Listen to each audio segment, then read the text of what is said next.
नमस्कार जी। देखिए, ये जो वीडियो है ये स्पेशली रहेगा केंद्रीय विद्यालय के जो एग्जाम होने वाला है उसके लिए, और दूसरा रहेगा एसएससी मेंस, ठीक है, या फिर वनडे एग्जाम, जो भी एग्जाम आने वाले हैं बैंकिंग के या फिर किसी पुलिस के एग्जाम, किसी स्टेट स्पेसिफिक एग्जाम, सभी के लिए रहने वाला है, ठीक है। और देखिए, हम आप अगर आपको कोई क्वेरी हो तो आप मेरे को पर्सनली व्हाट्सअप भी कर सकते हैं, तो यहाँ पे आपको बिल्कुल रिप्लाई मिलेगा। और दूसरी बात ये है कि अगर आपको फ्री में पीडीएफ चाहिए तो टेलीग्राम चैनल है हमारा, सेम नाम से टेलीग्राम चैनल है, द हिंदू पीआईबी नोट्स, ठीक है। हिंदी इंग्लिश दोनों में हमारा करंट अफेयर होता है, तो आप जाके बिल्कुल देख सकते हैं। देखिए, सबसे पहले बात करेंगे नारियल विकास बोर्ड के बारे में, तो इसका हेडक्वार्टर कोच्चि में है और सबसे ज़्यादा आपको केरल में नारियल मतलब उत्पादक राज्य की बात करें तो क्रिटिकल मिनरल्स आपके लिए इतना काम का नहीं है। भारत म्यांमार के साथ दुर्लभ प्रजाति जो रेयर अर्थ एलिमेंट्स होते हैं उनके ऊपर हस्ताक्षर करने वाला है, कोई बात नहीं है, करने दो। और भारत सबसे बड़ा उत्पादक की बात करें तो ऐसे एलिमेंट का वो चीन है, ठीक है। भारतीय के बारे में बात करें, कृषि निर्यात को बढ़ावा देने के लिए संबंधित इसकी पहल की गई है, बाकी इसमें कुछ खास नहीं है। वर्ल्ड फूड इंडिया सम्मेलन दिल्ली में होता है, नई दिल्ली में होता है, ठीक है। और अगर बात करें सबसे बड़ा उत्पादक के बारे में तो देखो, दूध की अगर बात करें तो भारत दूध में कितना नंबर आता है हमारा, ये आपको पता ही है, ठीक है, उत्पादन में दूध के। इसके बाद अपॉइंटमेंट्स की बात करें तो देखिए, 29वीं जो लेखा महानियंत्रक नियुक्त किया गया है, इनका नाम तो आपको कल्याणी साहब का पता ही होना चाहिए। एफएसएसआई के सीईओ पहले ऑलरेडी डिस्कस कर चुके हैं हम इसके बारे में, ठीक है। उसके बाद गाइज हम बात करें यहाँ पे आलिया भट्ट को लेवाइस ग्लोबल ब्रांड एम्बेसडर बनी है ये, तो ये भी काम का बन जाता है। इसके बाद में देखो, प्रदीप कुमार जो है ना, ये अखिल भारतीय आयुर्वेद संस्थान के निदेशक बने हैं, ठीक है, तो ये भी। और ये डॉक्टर सीमा सामी बाहौस जो हैं, संयुक्त राष्ट्र महिला के कार्यकारी निदेशक के रूप में इनको पुनर्नियुक्त किया गया है, ठीक है गाइज। और सोनी पिक्चर्स इंडिया के एमडी सीईओ 2029 तक कौन रहेंगे? गौरव बनर्जी रहेंगे, ठीक है। और आर वेंकटरमण 2027 तक भारत के अटॉर्नी जनरल रहेंगे। ऐसे सवाल बिल्कुल देखने को मिल जाते हैं अगर उनका नया अपॉइंटमेंट या कुछ ऐसी घोषणा की जाती है, ठीक है। और डेनियल कार्ट्स जो हैं, इनको प्रथम उप प्रबंधक निदेशक के रूप में नामित किया गया आईएमएफ का, ठीक है। इसके बाद में गाइस हम बात करेंगे यहाँ पे, देखो मिथुन मन्हास जो है बीसीसीआई के 37वें अध्यक्ष, बिल्कुल इनको चुना गया। तो देखो, ऐसे जो भी अपॉइंटमेंट होते हैं वो आप एक बार देख लिया करो कि क्या प्रेजेंट में यही है या कोई चेंज कर दिया गया है, ठीक है, क्योंकि ऐसे वाले सवाल फिर देखने को और एग्जाम में देखने को मिल जाते हैं। नेपाल की पहली महिला अंतरिम प्रधानमंत्री है ये, सुशीला कार्की, ठीक है। और फ्रांस के जो प्रधानमंत्री बने हैं सेबेस्टियन लेकॉर्नो, ठीक है गाइस, ये काम के बन जाते हैं, कई बार पूछ लेते हैं ऐसे इंटरनेशनल वाली न्यूज़। रही बात एक्सरसाइज, तो एक्सरसाइज देखो युद्ध अभ्यास काम की रहती है, आप सभी को पता भी होगा, भारत और अमेरिका के बीच में होती है।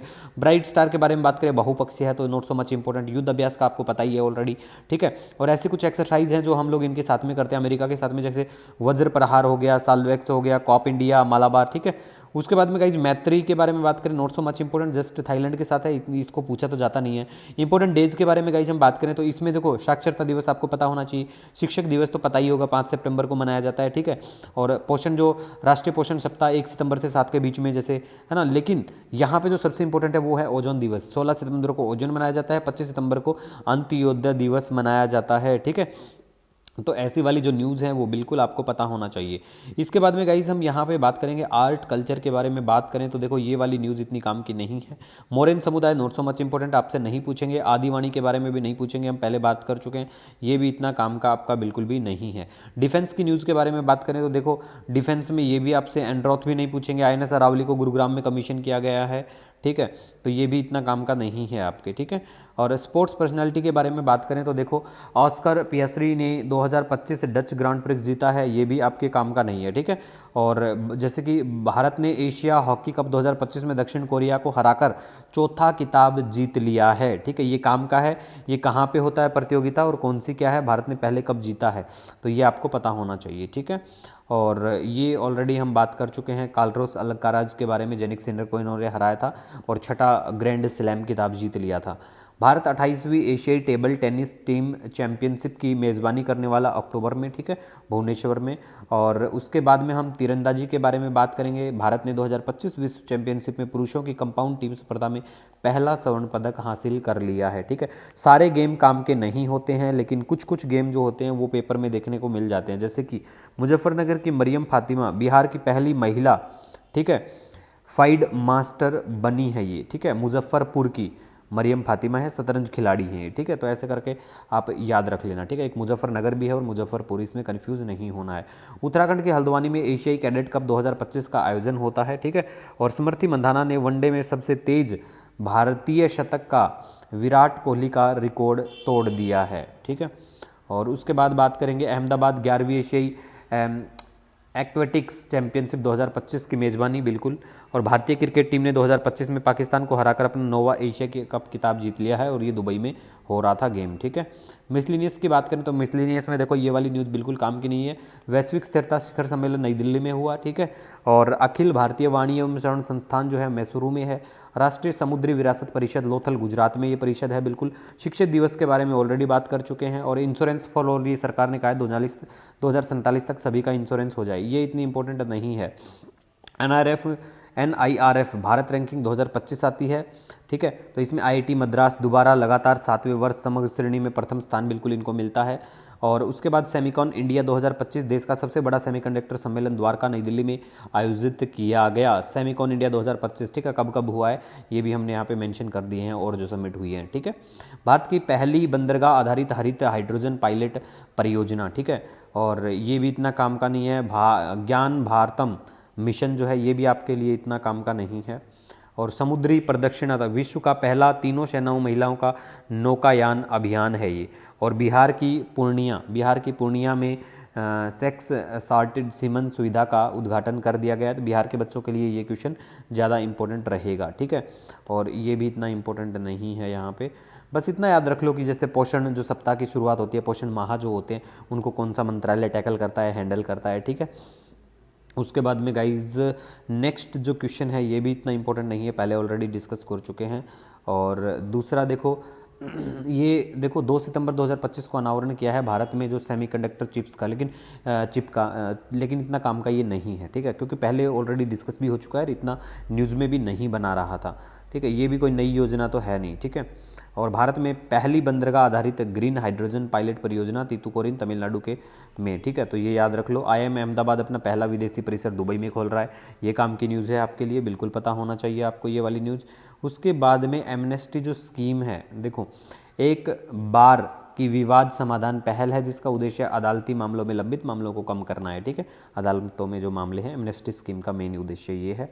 उसके बाद में स्प्री जो 2025 ये जो योजना है ये भी कर्मचारियों के पंजीकरण को बढ़ावा देने से संबंधित योजना है, नॉट सो मच इम्पोर्टेंट, ठीक है। अब बात करेंगे आरक्षण के ऊपर। ये आरक्षण के ऊपर बस थोड़ा सा एक बार देख लो, बाकी कुछ नहीं है। ऑनलाइन गेमिंग संवर्धन और विधिनियम 2025 ये ऑलरेडी हम डिस्कस कर चुके हैं, लेकिन आपके एग्जाम के लिए इतना काम का ये नहीं है, ये भी काम की न्यूज़ आपकी नहीं है। और भारत में बढ़ती न्यायिक लंबित मामलों की संख्या, लेकिन देखो यहाँ पे सिर्फ आपको ये पता हो सुप्रीम कोर्ट जो है वो कौन से आर्टिकल के अंडर में आता है। दूसरी बात ये रहता है कि सुप्रीम कोर्ट में कितने जजों की संख्या सबसे मतलब फुल स्ट्रेंथ जिसको हम कहते हैं वो कितनी है, ये पता होना चाहिए, ठीक है। सर्वोच्च न्यायालय के वक्फ अधिनियम 2025 के कुछ प्रावधानों पर रोक लगाई है, आपको नहीं देखना है इसको इतना। मणिपुर में राष्ट्रपति शासन आगे का विस्तार, ठीक है। तो राष्ट्रपति शासन कितने प्रकार का होता है वो आपको पता होना चाहिए, आर्टिकल मतलब उसके, ठीक है, जिसको हम अनुच्छेद कहते हैं, तो वो अनुच्छेद आपको पता होना चाहिए, ठीक है गाइज। तो ये देख लेना राष्ट्रपति शासन वाले कौन कौन से अनुच्छेद हैं। छठी अनुसूची का दर्जा पाने के लिए लद्दाख में विरोध प्रदर्शन। अब देखो बात क्या आती है कि छठी अनुसूची में क्या क्या आता है, कौन कौन से राज्य छठी अनुसूची में आते हैं, ये आपको पता होना चाहिए, ठीक है। इसके बाद में हम बात करेंगे, देखो प्रधानमंत्री ने चीन के तियानजिन में आयोजित 25वें SCI ये संघाई कॉपरेशन ऑर्गेनाइजेशन शिखर सम्मेलन है उसमें भाग लिया था। पहले ही हम इससे पहले के मंथ के वीडियो में ऑलरेडी बता चुके हैं, टेंशन लेने की जरूरत नहीं है। वो भी बात कर चुके थे कि इसके जो सदस्य बने थे 2017 में भारत ने कहा था पाकिस्तान को कि चल बे तेरे को भी यहाँ का सदस्य बना देते हैं, बनवा दिया गया था। जमैका के प्रधानमंत्री एंड्रयू हालनेस है, गुयाना के राष्ट्रपति इरफान अली हैं, भूटान के प्रधानमंत्री शेरिंग तोब्गे को भारत यात्रा होगी, ठीक है। और ये भी इतना काम की वाली न्यूज़ नहीं है। वर्चुअल ब्रिक्स लीडर समिट, हाँ ये काम की है। ये समिट कहाँ पे होती है, जगह का नाम कई बार डायरेक्ट देखने को मिल जाता है, पेपर में पूछ लेते हैं भाई, ठीक है। नेक्स्ट हम बात करेंगे नेपाल में राजनीतिक अशांति है, नेपाल में ऐसा सब चला हुआ था, ठीक है। KP शर्मा ओली ने इस्तीफा दे दिया था, ऐसा सब करके। मॉरिशस के प्रधानमंत्री ने वाराणसी में आए थे, तो इनका नाम है नवीन चंद्र राम गुलाम। तो नाम याद रखो मॉरिशस के जो प्रधानमंत्री कौन है, ठीक है। उसके बाद में गाइज ये वाला इतना इंपॉर्टेंट नहीं है। फिलीपींस ने दक्षिण चीन सागर में स्कारबोरो में शॉल पर एक प्राकृतिक रिजर्व बनाने की घोषणा की थी, हमारे लिए काम की बिल्कुल योजना नहीं है। M23 विद्रोही, ये कॉन्गो लोकतांत्रिक गणराज्य, ये समझ जाओ कि भाई यहाँ से संबंधित है ये चीज़, कोई M23 विद्रोही कहाँ पे क्या है, ठीक है। चबार पोर्ट पर अमेरिकी प्रतिबंध लगाया गया, हमें कोई काम का इतना है नहीं, ठीक है। सुपुर ताइवान, देखो आपसे पेपर में ये पूछा जा सकता है कि चबार पोर्ट कौन से देश में है, कहाँ पे है, कहाँ क्या एरिया में पड़ता है, ठीक है। ये भी इतना इंपॉर्टेंट नहीं है, ठीक है। तूफान आया था ये, सॉरी रिगासा नाम का तूफान था, रगासा, तो ये ताइवान की तरफ से, तो इतना खास नहीं है। मोरक्को में भारत की पहली विदेशी रक्षा सुविधा कहाँ पे है, मोरक्को में, ये याद रख लो, ठीक है। और उसके बाद में इंटरनेशनल सीबैड अथॉरिटी जो है, इसका 8वीं वार्षिक ठेकेदार बैठक होती है, गोवा में बैठक होती है, ठीक है। इसका हेडक्वार्टर जो है ना, इस सीबैड अथॉरिटी का, ये किंगस्टन जमैका, बस इतना याद रखो। भूटान के साथ भारत का पहल सीमा पार रेलवे संपर्क, ठीक है, कोई काम का नहीं। इकॉनमी की बात करें तो ये जो हमारा पोस्ट पेमेंट बैंक है, इसका 8वां स्थापना दिवस था। तो पहला बैंक कौन सी कंपनी लेके आती है, ये पूछा जा सकता है। इसके एमडी और सीईओ कौन है, ये पूछा जा सकता है। तो ऐसी वाली चीज़ों का आप ध्यान रख के बस आगे बढ़ जाओ, ठीक है। ये वाला काम के आपके नहीं है बिल्कुल भी, जो investor education protection fund authority है। अकाउंट एग्रीगेटर फ्रेमवर्क आपसे शायद नहीं पूछेंगे, वैसे एक दो एग्जाम में ये पूछा जा चुका है, ठीक है, लेकिन आपके एग्जाम में ये चीज़ें नहीं आएंगी ऐसे वाले टाइप के, ठीक है। और उसके बाद में ये गाइज, ये भी आपका कुछ काम का नहीं है। यूनिफाइड पेंशन स्कीम जो है यूपीएस, ठीक है, इसको यूपीएससी और जो पीसीएस के बच्चे हैं उनके लिए काम की है ये चीज़। कब क्या लागू हुई, घोषणा कब की गई, बस ऐसा सब एक बार देख लो, दिमाग में बैठा लो बस, ठीक है। जैसे इसमें हमने कई स्कीम का भी बताया, जैसे अटल पेंशन योजना भी हमने बताई कि 2015 में योजना स्टार्ट हुई थी, ठीक है। उसके बाद में देखो, भारतीय उद्योग परिसंघ ने राष्ट्रीय वैश्विक क्षमता केंद्र नीति के लिए एक रूपरेखा का सुझाव दिया। देते रहो, कोई काम की नहीं। फ्यूचर यूनिकॉर्न रिपोर्ट आती है, इसमें कुछ कंपनियां बताई गई, स्टार्टअप बताए गए, कहाँ पे क्या क्या है, ठीक है। भारत में जनवरी में इतने स्टार्टअप आ गए थे, कोई पूछेगा तो नहीं ऐसे वाले। हाँ, बीमा सुगम के बारे में बात करें, ये भी इतनी इंपॉर्टेंट नहीं है। ये सब चीज़ें वैसे पीआईबी में थी तो हमने डिस्कस करवाया था, ठीक है। और ये राज्यों का राजकोषीय स्वास्थ्य पर कैग की रिपोर्ट आती है, ठीक है, ये रिपोर्ट भी आपके काम की नहीं है। वैश्विक नवाचार सूचकांक की बात करें, ग्लोबल इनोवेशन इंडेक्स, ये वाली रिपोर्ट बिल्कुल आपके काम की है। तो इस रिपोर्ट को कौन लेके आता है, ये भी आपको पता होना चाहिए। इसमें रैंकिंग किस किस देश को क्या रैंकिंग मिलती है, ये पता होना चाहिए। देखो, शुरुआत की पहली रैंक पता हो, बाकी चाहे ना हो कोई बात नहीं है, लेकिन प्यारे भारत की रैंकिंग आपको पता होना चाहिए कि भारत की रैंकिंग कौन से नंबर पे आई है, ठीक है। और इससे पहले के साल में भारत की रैंकिंग, ये जो इंडेक्स आया तब भारत की रैंकिंग कितनी क्या आई थी, ठीक है। उसके बाद में देखो, ये जो है goods and service tax appellate tribunal, ठीक है, नई दिल्ली में बिल्कुल इसकी मुख्य बेंच होती है, बाकी दूसरी जगहों पे भी इसकी बैंक बिल्कुल बेंच होती है। उसके बाद में एनवायरनमेंट की अगर हम बात करें तो देखो, आइसोब्यूटानल जो है, डीजल के साथ इसको मिश्रण किया जाएगा, तो ये वाली न्यूज़ थी, तो इस पर हमें काम का तो है नहीं इतना। पश्चिमी घाट के काले एस्परगिलस की 2 नई प्रजातियां पाई गई हैं, ये आपके लिए काम का नहीं है, ये यूपीएससी या स्टेट पीसीएस के लिए काम की होती हैं ऐसी न्यूज़। भारत की हरित वित्त योजना जो है, इसका मेनली मतलब देखो, ऐसी योजनाएं भारत बिल्कुल लेके आएगा, लेकिन मेनली हमारा जो टारगेट है कि भारत 2030 तक 500 गीगावाट नवीकरणीय ऊर्जा के लक्ष्य को प्राप्त करने का हमारा टारगेट है, इसीलिए, ठीक है। ये वाली न्यूज़ है, बांस आधारित, भारत का पहला बांस आधारित एथेनॉल संयंत्र, तो ये कहाँ है, ये आसाम के गोलाघाट में, बस इतना याद रखो और आगे बढ़ जाओ। ग्रेट निकोबार आइलैंड प्रोजेक्ट जो है 2021 में लॉन्च किया गया था, बहुत सारे काम यहाँ पे करे जाने हैं, तो उसमें आपको ज़्यादा नहीं घुसने की ज़रूरत है। गांधी सागर वन्यजीव अभ्यारण्य कहाँ पर पड़ता है, मध्य प्रदेश में पड़ता है, इतना याद रखो बस, चलो। और आगे देखो, यूनेस्को विश्व धरोहर स्थलों की संभावित सूची में 7 प्राकृतिक स्थलों शामिल है। तो भाई, अब भारत में टोटल संख्या कितनी हो गई है, इसको एक बार अपडेट कर लेना, चेक कर लेना, बढ़े ही, क्योंकि कई बार संख्या बढ़ जाती है, ठीक है। और ये भी याद रखना कि सांस्कृतिक कितनी है, प्राकृतिक कितनी है, मिश्रित कितनी है, क्योंकि यहाँ से सवाल उठने के चांस बहुत होते हैं। अचानक मार टाइगर रिजर्व की बात करें, टाइगर रिजर्व छत्तीसगढ़ में पड़ता है। अंतर्राष्ट्रीय लाल पांडा दिवस की बात करें तो प्रत्येक वर्ष सितंबर माह के तीसरे शनिवार को ये बिल्कुल मनाया जाता है। और हिमालयी कस्तूरी मृग जो है, हिरण की प्रजाति जो हिमालयी क्षेत्रों में बिल्कुल पाया जाता है, जैसा नाम है वही ये पाया जाता है। कोल्ड डेजर्ट बायोस्फीयर रिजर्व, ठीक है, तो इस रिजर्व को यूनेस्को द्वारा विश्व जैवमंडल रिजर्व नेटवर्क में शामिल किया गया। वेरी वेरी इंपॉर्टेंट, ये कहाँ पे है, हिमाचल प्रदेश में स्थित है, तो ऐसा करके याद रख लो।